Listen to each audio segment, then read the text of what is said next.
Terminamos la primera parte de nuestro video viendo qué ocurría en una pieza dentaria con su periodoncio de protección sano, ya sea normal o acortado, cuando recibía una fuerza de vaivén.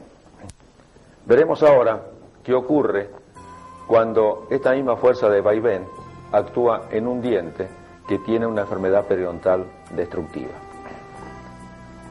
Pero antes de entrar en este tema, si bien puede parecer redundante a esta altura de la odontología este concepto que voy a enunciar, creo que sigue siendo necesario en algunas condiciones tener bien claro que el trauma periodontal o la movilidad dentaria no induce inflamación en una encía sana y no produce bolsa ni pérdida de inserción.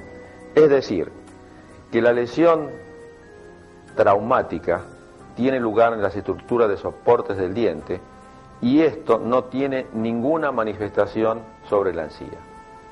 En un caso clínico que les voy a mostrar, se ve muy claro esto. Vemos esta radiografía de los incisivos inferiores, se observan los signos clásicos que hemos dado de adaptación, ensanchamiento del espacio periodontal, engrosamiento de la cortical alveolar. Estos dientes obviamente tienen movilidad y como conocemos a la paciente podemos decir que esta movilidad es una movilidad no progresiva, y si vemos la encía de esta paciente vemos que es una encía clínicamente sana. No hay cambio de color, de aspecto, de consistencia, no hay bolsa, no hay pérdida de inserción. Quiere decir que todos los cambios estructurales que ha habido en las estructuras de soporte del diente no tienen ninguna manifestación a nivel gingival. Veamos ahora sí, una vez aclarado esto, qué ocurre cuando un diente tiene enfermedad periodontal destructiva y a su vez es sometido a fuerzas de vaivén. Con fines didácticos también, para hacer más fácil esta exposición y más clara, podemos considerar dos posibilidades. Que esto tenga lugar en un diente con pérdida ósea que llegó hasta la parte media de la raíz o que no sobrepasó la parte media de la longitud de la raíz, y en un diente en el cual la pérdida ósea superó la parte media de la raíz. Comenzaremos con la primera posibilidad. Diente que tiene que está actuando fuerza de vaivén y que ha perdido por enfermedad periodontal destructiva hueso, pero que no sobrepasa la mitad de la longitud de su raíz. ¿Qué ocurre en este diente? Queremos aclarar que las posibilidades de los cambios que pueden ocurrir en estas circunstancias están avaladas fundamentalmente por trabajos de investigación en animales, perros y monos, y algunos trabajos en humanos. Si bien los principios biológicos de los cambios que se pueden detectar en un animal pueden ser aplicados al humano, obviamente que no pueden extrapolarse totalmente. Por eso quiero hacer esta aclaración, porque las consecuencias que pueden ocurrir sobre un diente con este tipo de enfermedad periodontal que no ha llegado a destruir nada más que la mitad de su alvéolo, con una enfermedad periodontal activa, con bolsa, con pérdida de inserción, con los cambios que la inflamación produce en la encía, cambio de color, aspecto, consistencia, sangrado, no podemos pensar que pueden ocurrir taxativamente como lo vamos a decir. Por eso lo voy a decir en este caso, puede ocurrir. Los trabajos de investigación en animales, en algunos animales demuestran esto. A veces en el ser humano también encontramos lo mismo. Pero no puede decirse, vuelvo a insistir, en forma taxativa, que esto va a ocurrir siempre como una regla matemática. Entonces vamos a decir que en un diente que ha perdido su inserción hasta la mitad de la longitud de su raíz y que tiene una enfermedad periodontal destructiva y que tiene una fuerza de vaivén, puede ocurrir tres cosas. Un aumento de la pérdida de inserción, un aumento de la pérdida ósea y un cambio en la morfología de la pérdida ósea. Aparecer lo que denominamos pérdida ósea angular o vertical. Veamos cada uno de estos ítems en detalle. Aumento de la pérdida de inserción. Vamos a ver una diapositiva que corresponde a un trabajo de los doctores Linde y Svanberg del año 1974, que permite ejemplificar muy bien esta posibilidad. Este trabajo está realizado en perros Beagle y es interesante repasar un poco cómo se realizó este trabajo. En estos animales, en un animal, se provoca en forma artificial una enfermedad periodontal. ¿Cómo? Se toman dientes homólogos del lado derecho y del lado izquierdo, mediante la colocación de un hilo de algodón ceñido al cuello del diente, que se introduce debajo de la encía, se produce una acción irritativa por este hilo, que va a favorecer la acumulación de bacterias en el mismo. Además se somete a un animal a una dieta blanda para favorecer aún más esta acumulación de bacterias, y se produce una inflamación gingival que va a ir avanzando, se va introduciendo el hilo cada vez más en profundidad, y llegamos así a provocar una enfermedad periodontal artificial en estos animales. En ambos dientes se produce una enfermedad periodontal destructiva inflamatoria por este mecanismo. Pero en un lado, además de eso, a ese animal se le coloca unos resortes tipo ortodóntico que le permiten ejercer sobre el diente una fuerza de vaivén, es decir, el diente es movido por un resorte en un sentido y luego por el otro resorte en otro sentido. Tenemos entonces un diente con inflamación sola, con enfermedad periodontal destructiva sola, y otro diente que además de la enfermedad periodontal destructiva está actuando el movimiento de vaivén. En esta diapositiva tomado de ese trabajo de Linde y Svanberg se ve muy bien lo que ha ocurrido. En el diente con enfermedad periodontal destructiva solamente por la inflamación, la pérdida de inserción, la vemos aquí, es mucho menor que la que ocurre cuando se suma la inflamación y la movilidad. Lo que podemos entonces decir es que a partir de este trabajo realizado en perros Beagle puede ocurrir la posibilidad que cuando un diente tiene una bolsa periodontal, esa pérdida de inserción provocada por la placa bacteriana pueda acelerarse por la hipermovilidad dentaria. Otra consecuencia que puede ocurrir es el aumento de la pérdida ósea. Volvamos a ese trabajo de Linde y Svanberg. Tenemos aquí esta diapositiva. Vemos en una de ellas un molar con una pérdida ósea horizontal hasta cierto nivel, que es el lado que corresponde a la inflamación sola. En esta otra diapositiva corresponde al lado donde además de la inflamación se colocó los resortes de ortodoncia y se realizó el movimiento de vaivén. Vemos que la magnitud de la pérdida ósea es mucho mayor. Entonces nuevamente la conclusión que podemos sacar es que podría ser que cuando se suma la inflamación y el trauma, en este caso la movilidad, pueda ocurrir un aumento de la pérdida ósea.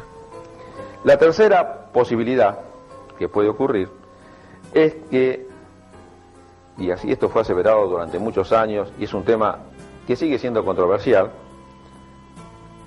que cuando un diente tiene inflamación que ha provocado una bolsa periodontal y a ese diente se le suma la movilidad, se dice que esa movilidad puede cambiar la morfología de la pérdida ósea y hacer que una pérdida ósea que era antes horizontal se transforme en una pérdida ósea angular.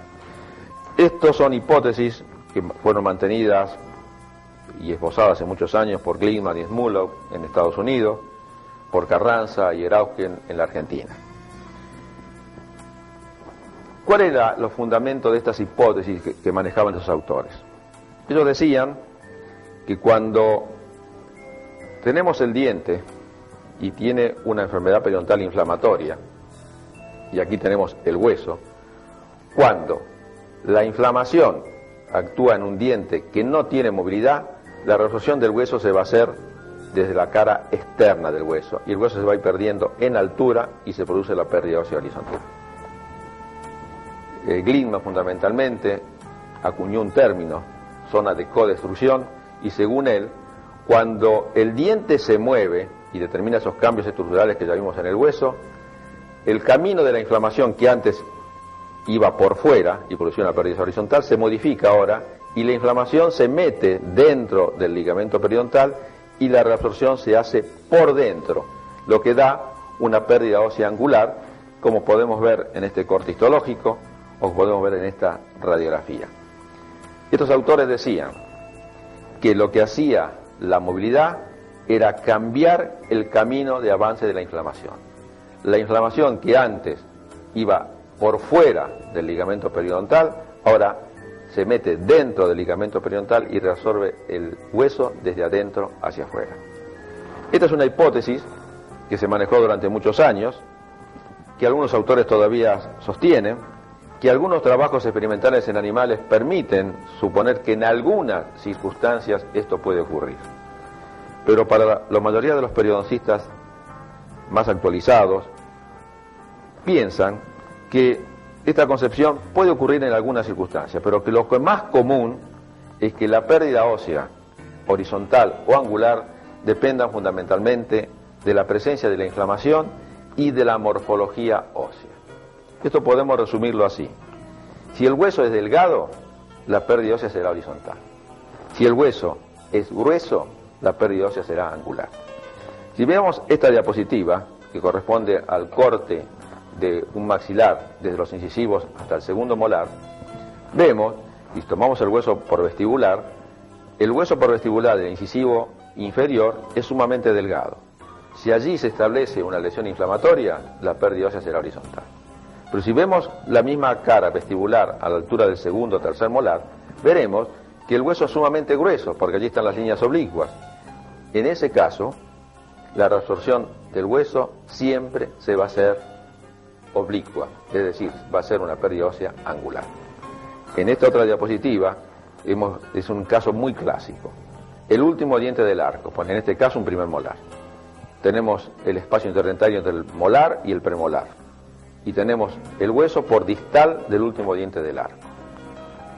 Si ocurre en este diente una enfermedad periodontal inflamatoria, en el espacio interdentario donde el hueso es relativamente delgado, la pérdida ósea será horizontal.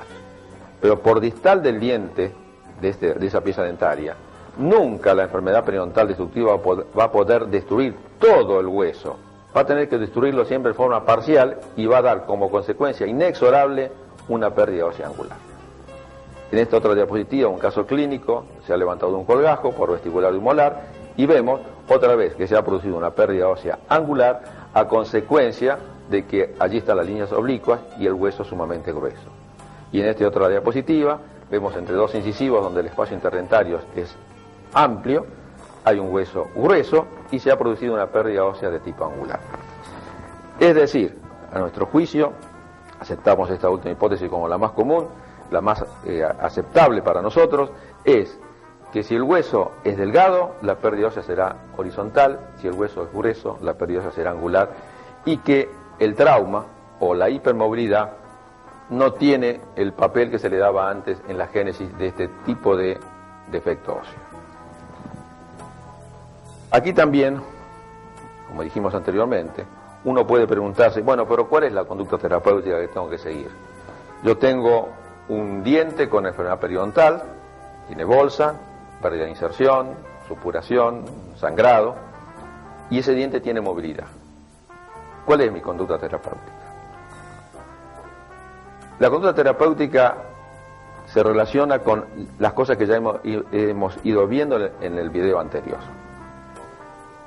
Si sabemos que la lesión traumática es reversible, si sabemos que la lesión periodontal inflamatoria es irreversible, nuestra secuencia del tratamiento será siempre, primero, tratar la lesión periodontal inflamatoria, tratar la bolsa, ya sea con raspaje alisado radicular, ya sea con cirugía.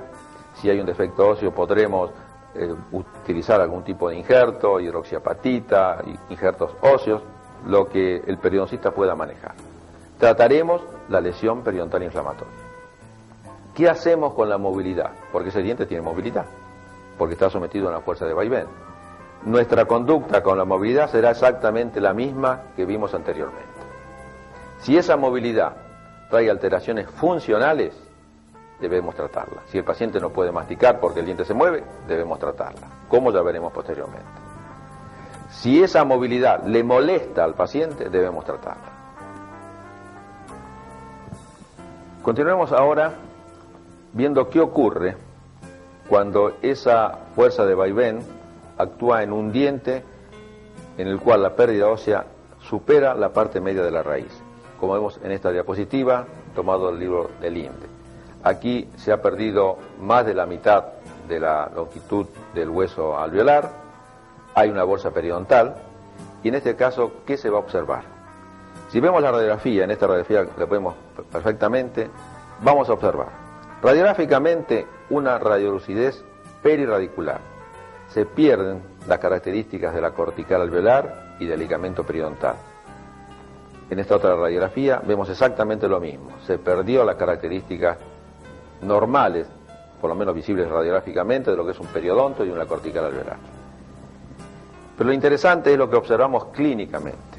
Clínicamente hay un aumento de la movilidad, pero que en este caso se denomina progresiva.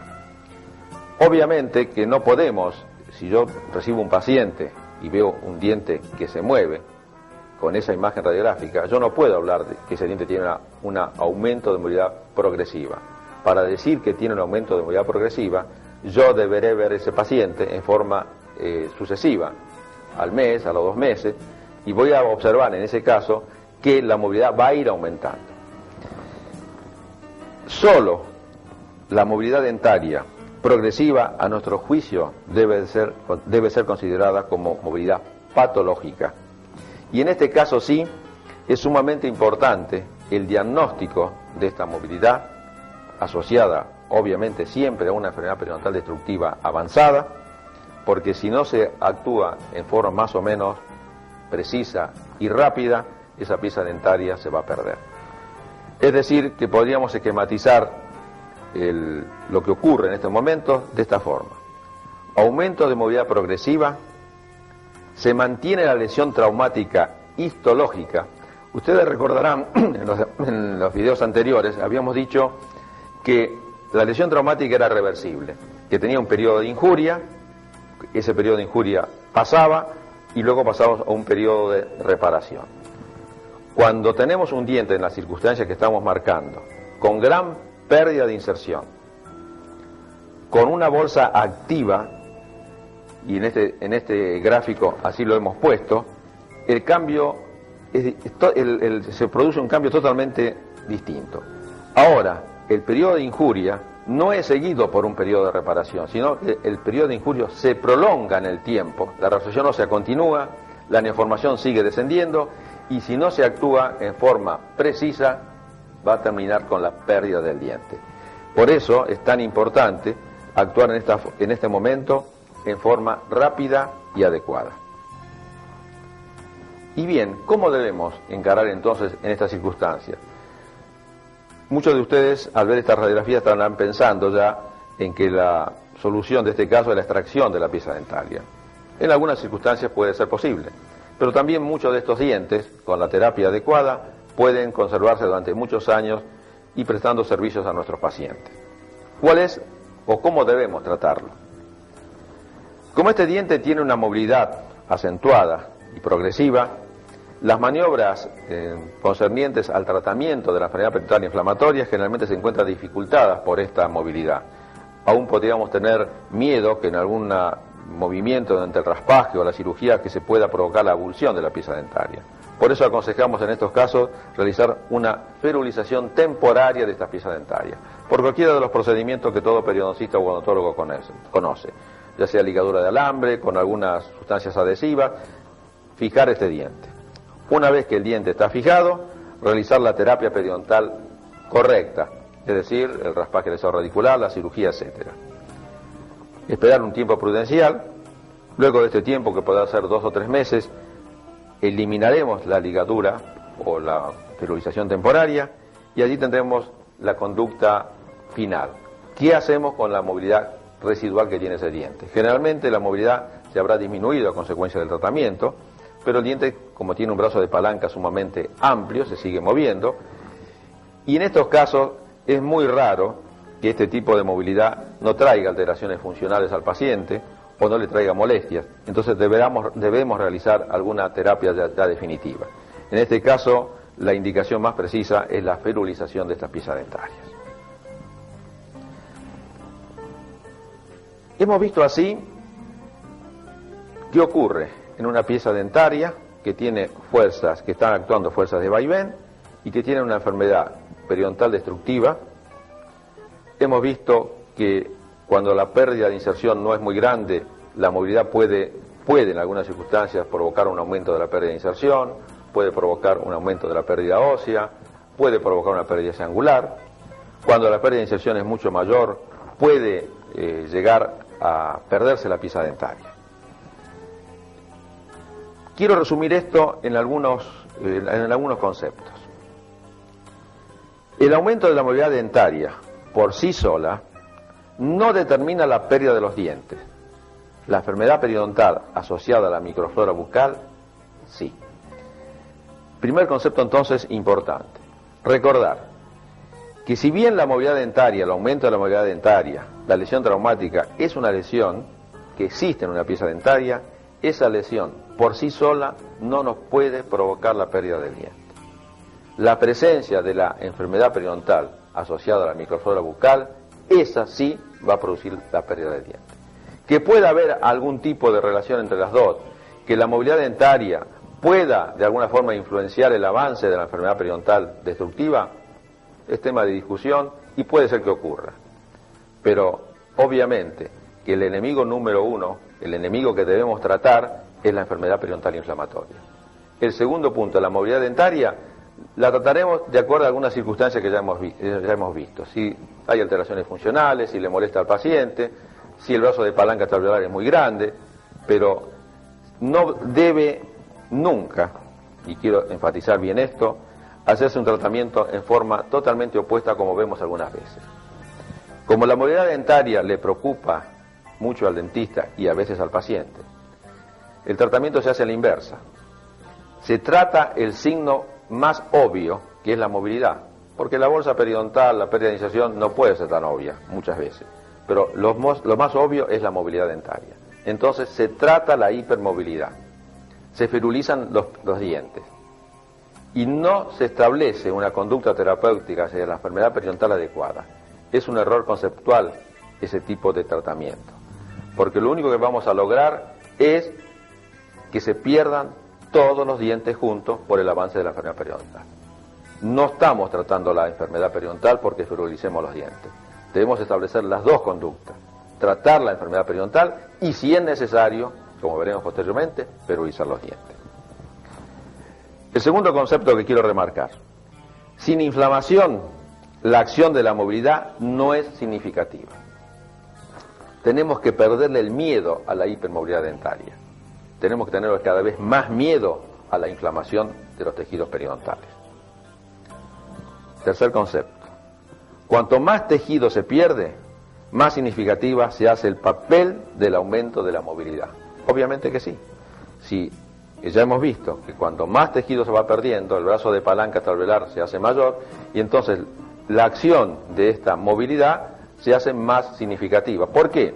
Hay una razón muy simple. A mí lo que muchas veces me preocupa con este aumento de la pérdida de inserción es la posibilidad de perder el diente, no por la movilidad en sí, sino que en algún movimiento no controlado del paciente, al morder un objeto duro, pueda producirse la luxación de la pieza dentaria. Y en este caso esa pieza dentaria estará perdida. Entonces, eso es lo que más me preocupa. En estos momentos también quiero introducir dos cuadros tomados del doctor Carlson del año 88, que nos va a permitir también posiblemente clarificar algunas de estas cositas que puedan haber quedado un poco oscuras. En este trabajo de Carlson vemos dos casos.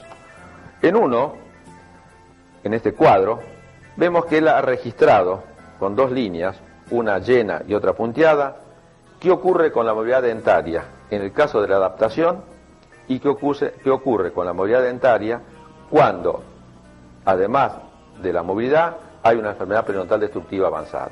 Como vemos en la diapositiva, en el primer caso, cuando hay adaptación, hay un momento de aumento de la movilidad, es el periodo de injuria.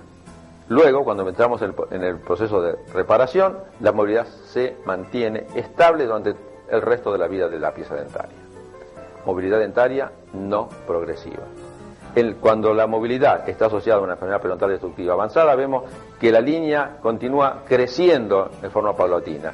Esa es la movilidad progresiva y es la que nos debe preocupar.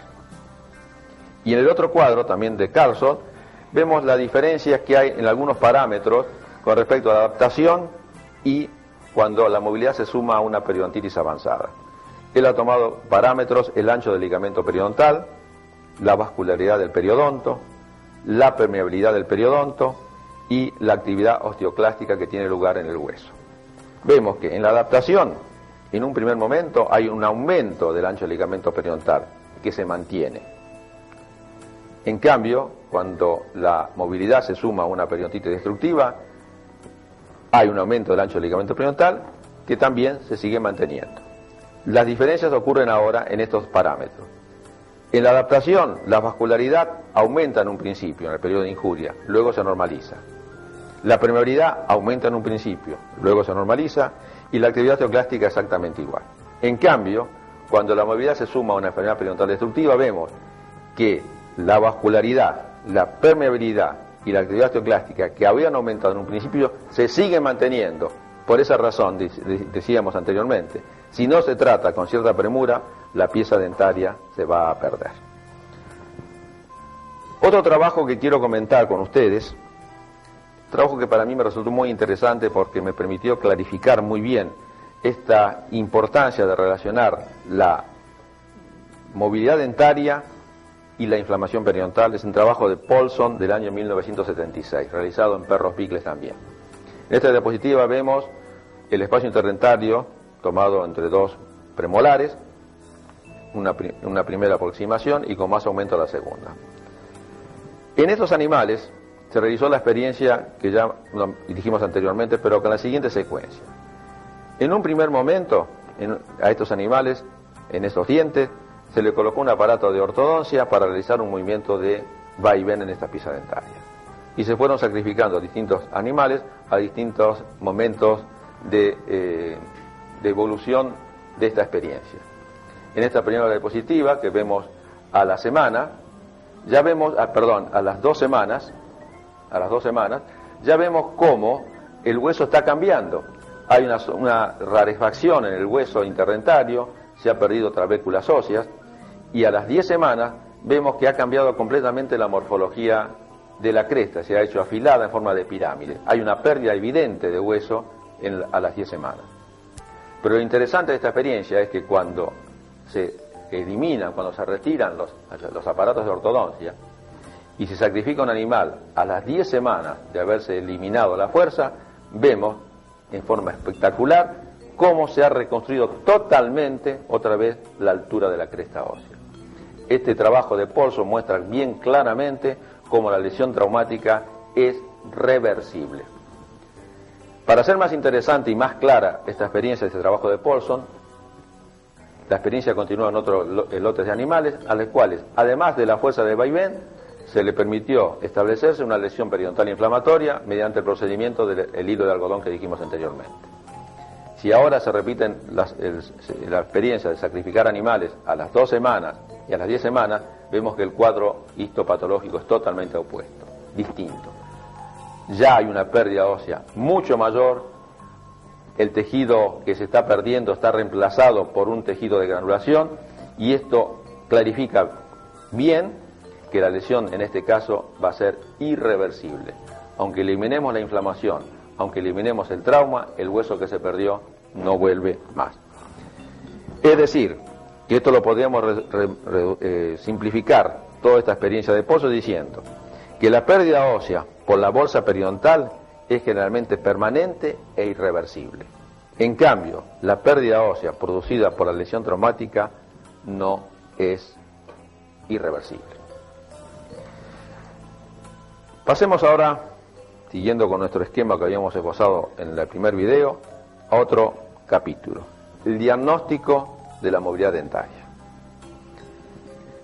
Como vemos en esta diapositiva, la forma clásica que en nuestro consultorio nosotros medimos la movilidad dentaria es con la pinza para algodón, o como vemos en esta otra diapositiva, tomando el diente con el pulpejo del dedo y con un instrumento tratar de moverlo. Nunca hay que hacerlo con los dedos solamente. Obviamente que esta forma de medir la movilidad dentaria que hacemos en el consultorio es totalmente subjetiva. aunque usemos una escala que se ve en todos los textos de periodoncia y trabajos del tema, esta movilidad medida de esta forma se clasifica en movilidad 1 cuando el diente se mueve 1 milímetro, movilidad 2 cuando se mueve más de 1 milímetro y decimos o hablamos de movilidad 3 cuando además de moverse en sentido horizontal el diente se mueve también en sentido vertical. Tenemos que estar totalmente de acuerdo que esta forma de medir la movilidad es totalmente, vuelvo a insistir, subjetiva. No puede tener ningún valor científico presentar un trabajo y decir que con tal o cual tratamiento la movilidad dentaria se redujo de 2 a 1, porque esto no tiene valor, y ya vimos al principio, en el primer video, cómo lo que es una movilidad fisiológica o patológica son difíciles de determinar mediante este procedimiento. Esto no significa que no haya otros procedimientos para medir en forma científica la movilidad dentaria. No es objeto de este video hablar de este tema en forma específica, pero sí solamente quiero mostrarles que hay aparatos, algunos más simplificados, otros más complejos, donde sí uno puede medir la movilidad dentaria si quiere realizar un trabajo científico para que tenga valor científico. Por ejemplo, en estas dos diapositivas vemos el periodontómetro de Muleman, que consta de puede ser el macroperiodontómetro o el microperiodontómetro, que lleva un instrumento que va tocando el diente y mediante un dinamómetro uno puede ejercer una fuerza determinada. Entonces en ese caso podemos medir el desplazamiento de la corona del diente en forma clara en un reloj, sabemos la fuerza que estamos utilizando, entonces esa medición es mucho más científica. Obviamente que esto no puede utilizarse en un consultorio privado porque son aparatos complejos para su utilización. Últimamente han aparecido algunos trabajos, algunos aparatos más simples, si bien más sofisticados. Por ejemplo, en este caso vemos un aparato electrónico que tiene un aplicador, como vemos en esta diapositiva, que se coloca sobre la corona del diente. Este aparato produce una vibración, esa vibración es captada por ese mismo aplicador y registrada en un osciloscopio y puede obtenerse el registro de la movilidad. Últimamente había leído también de un aparato que puede utilizar el rayo láser para medir el desplazamiento de la corona del diente. Esto tiene nada más que un valor así informativo. Lo que sí quiero aclarar, y esto creo que es importante, es que la lesión traumática periodontal no puede diagnosticarse clínicamente. Cuando uno observa que un diente se mueve con la pinza para el algodón, no puede decir que ese diente está en trauma. Lo único que yo puedo decir, lo único que yo puedo diagnosticar es el aumento de la movilidad dentaria. Y sí, si hago registros sucesivos, puedo decir, si la movilidad es no progresiva, estamos en un caso de adaptación. Si la movilidad es progresiva, la debo relacionar siempre con la enfermedad periodontal destructiva. Esto es lo más concreto que puedo decir.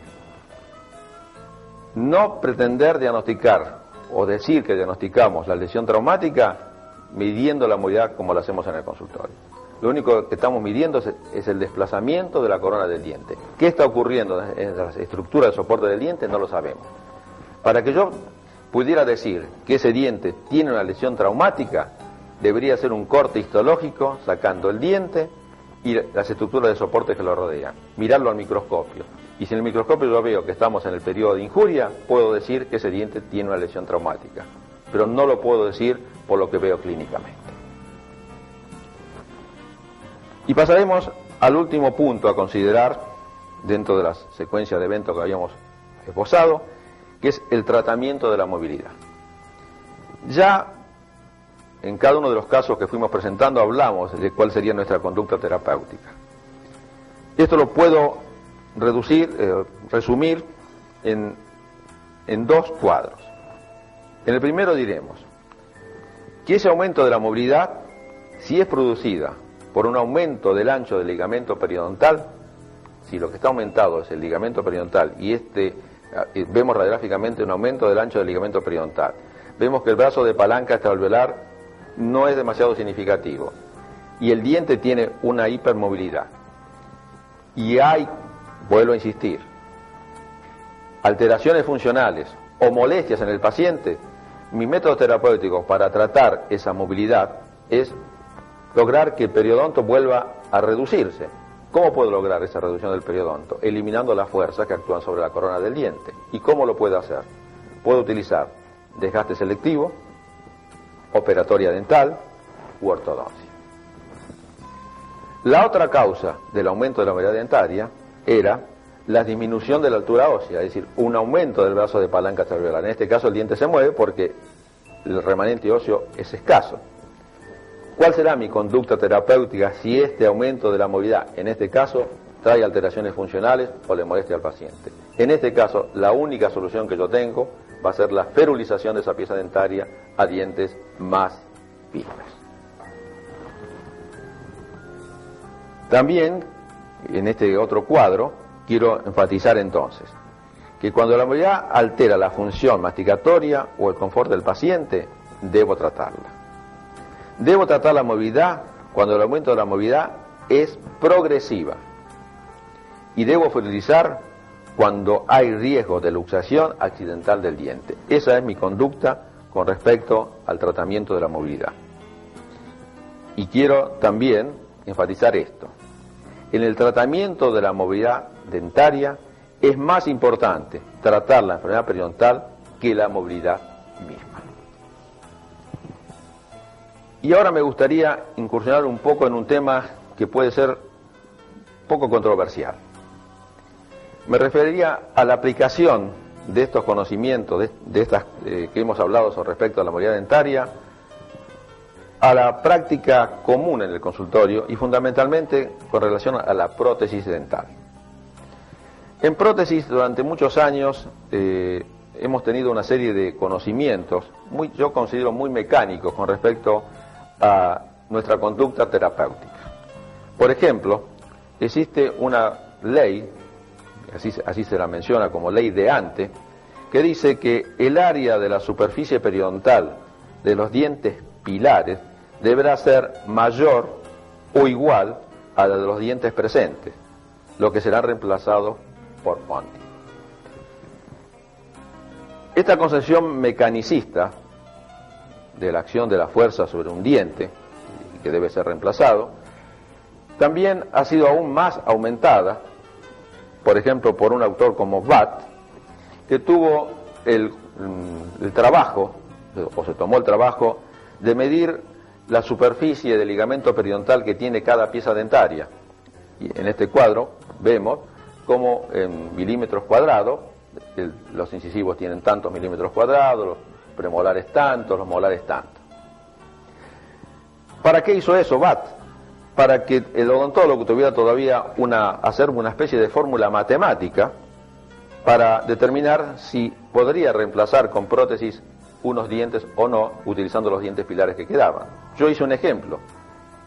En esta diapositiva vemos un modelo, quedan unos pocos dientes. Yo sumé la suma de los ligamentos periodontales de estos dientes y vemos aquí la suma de los ligamentos periodontales de los dientes que había que reemplazar. De acuerdo a esa ley de Ante, tomando el concepto de Watt además, yo no podría tomar esos dientes como dientes pilares. Esto lo hemos vivido durante muchos años en odontología y por desgracia algunos odontólogos todavía siguen creyendo en esa posibilidad. Hay un trabajo que permite clarificar completamente que esto no es así. Que la mecánica es importante para la mecánica, pero no es tan importante para los principios biológicos. En biología las cosas son distintas. Estos trabajos, el trabajo de Niemann y Linde del 76, que yo recomiendo que se lea, donde estos autores tomaron dientes con poco remanente alveolar, dientes con movilidad, es decir, con hipermovilidad, dientes que tenían enfermedad periodontal obviamente destructiva, trataron la enfermedad periodontal destructiva, hicieron un correcto tratamiento periodontal, higiene oral por parte del paciente, tratamiento periodontal adecuado, mantenimiento, y luego reemplazaron los dientes sin tener en cuenta la ley de Ante. La conclusión de estos trabajos son para mí altamente significativas. Si bien todo el puente, en este caso donde se hizo una prótesis fija, tenía movilidad porque acompañaba la movilidad de los dientes pilares, estos puentes, hace más de 15 años que se mantienen en la boca en perfectas condiciones. ¿Qué significa esto? Que debemos dar más importancia a los conceptos biológicos que a los conceptos mecánicos. Que el odontólogo debe aprender a manejar esto y entonces de esa forma va a poder preservar muchos más dientes que lo que habitualmente se hace, porque si, de acuerdo a la ley de antes, yo no puedo utilizar esos dientes como dientes pilares, me quedan muy pocas soluciones. La extracción y una prótesis completa, o en este caso podré inclinarme hacia los implantes. Pero yo creo que mientras podamos mantener los dientes naturales de nuestros pacientes, debemos seguir utilizando esos dientes. Les voy a poner un ejemplo en estas últimas diapositivas que les voy a mostrar. Este es un caso clínico donde vemos un paciente que tiene, lo vemos en la primera radiografía, quedan pocos dientes en su boca, un molar de cada lado, un canino de cada lado y un incisivo. Todavía, como los molares estaban complicados con enfermedad periodontal destructiva, se realizó una cirugía periodontal y se conservó únicamente las raíces palatinas de esos molares, es decir, nos quedan raíces palatinas de los molares de ambos lados y algunos dientes anteriores. Todo esto fue restaurado con una prótesis fija y vemos aquí en esta radiografía que vamos a mostrar ahora el caso 5 años después. Vemos como los dientes mantienen perfectamente sus estructuras periodontales y el paciente está confortable con una prótesis fija y utilizando sus propios dientes. Terminaremos entonces estas charlas tratando de haber demostrado, o yo he tratado de demostrar, que ese temor que el odontólogo tiene hacia la movilidad dentaria en algunos casos puede estar justificado, que es cuando la movilidad dentaria es progresiva, cuando hay una enfermedad periodontal destructiva avanzada. Pero cuando esa movilidad dentaria es por adaptación o cuando no hay una gran pérdida de inserción, realizando el tratamiento periodontal correcto y pocas maniobras en relación a la movilidad dentaria, podemos conservar esos dientes durante muchos años para bien de nuestros pacientes.